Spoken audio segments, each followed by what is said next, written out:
নমস্কার বন্ধুরা, আজকে দিচ্ছি ব্লগ ভিডিও। বাড়ির সবাই মিলে পুরীতে বেড়াতে যাচ্ছি, জগন্নাথ মহাপ্রভুর রথযাত্রা দেখতে যাচ্ছি।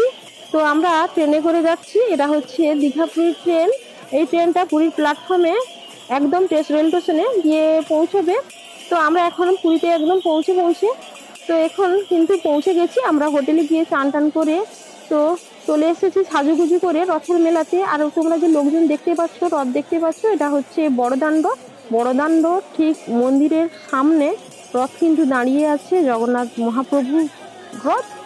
তো মহাপ্রভুর রথ এখানে দাঁড়িয়ে আছে, আমরা সবাই মিলে রথ দেখছি। আর এখানে সাজুগুজু করে দেখুন সবাই চলে এসেছি, মাসি, আমি, আমার ছেলে আর বোন ভগ্নিপতি এই ভিড়ের মাঝখানে কোথাও একটা আছে। আর দেখুন এই রথের পাশে যে ঘরগুলো দেখা যাচ্ছে, এগুলো হচ্ছে মঠ, ধর্মশালা এবং আশ্রম এবং হোটেল। আপনারা যদি কখনো আসেন রথ দেখতে বা পুরী বেড়াতে, এই মঠ, হোটেল, আশ্রম, ধর্মশালা এগুলো কিন্তু আপনারা থাকতে পারবেন। আর পুরীতে রথের সময় কিন্তু ভীষণ ভিড়। এই যে ভিড়টা দেখেই কিন্তু আপনারা বুঝতে পারছেন কেমন ভাবে ভিড় হয়েছে। তো সবাই একসঙ্গে উলুধ্বনি দিয়ে বলছেন জয় জগন্নাথ মহাপ্রভু। সবাই হাত তুলে কিন্তু একসঙ্গে বলছে। তো এখানে রথের ঠিক পেছনটায় আছে রথে পুরী মন্দির, মানে জগন্নাথ মহাপ্রভুর মন্দির। এই মন্দিরের চূড়াটা কিন্তু এখানে দেখা যাচ্ছে, আপনারা দেখেই কিন্তু বুঝতে পারছেন।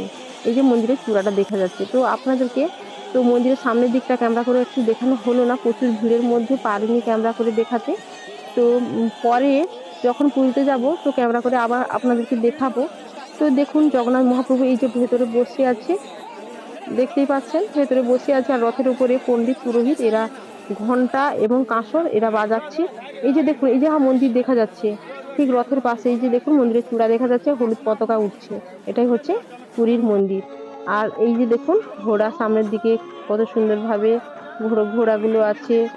আর জগন্নাথ মহাপ্রভু ভক্তদের কেমন ভাবে তাকিয়ে, দুই নয়নে তাকিয়ে আছে। তো কতটা ভালো লাগছে আমাদের দেখতে। এভাবে করে রথ কিন্তু ট্রেনে চলে গেল মাসির বাড়ির কাছে।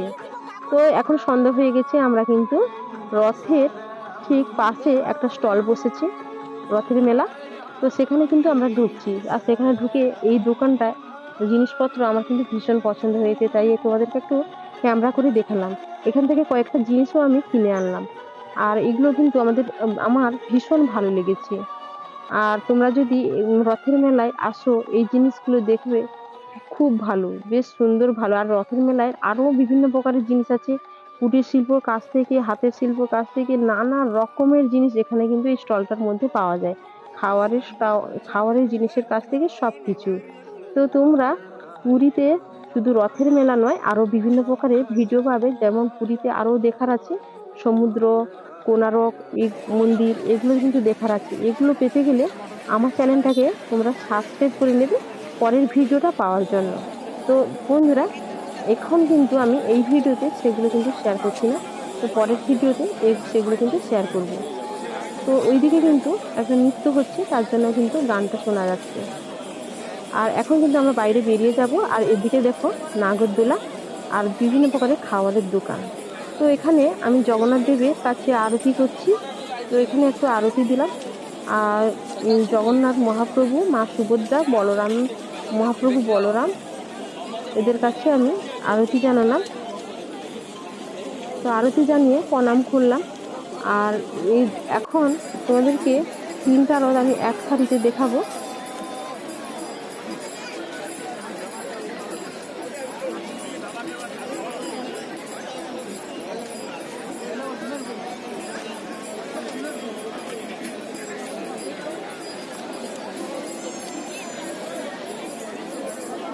এই দেখুন তিনটা রথ কিন্তু এক সারিতে আছে।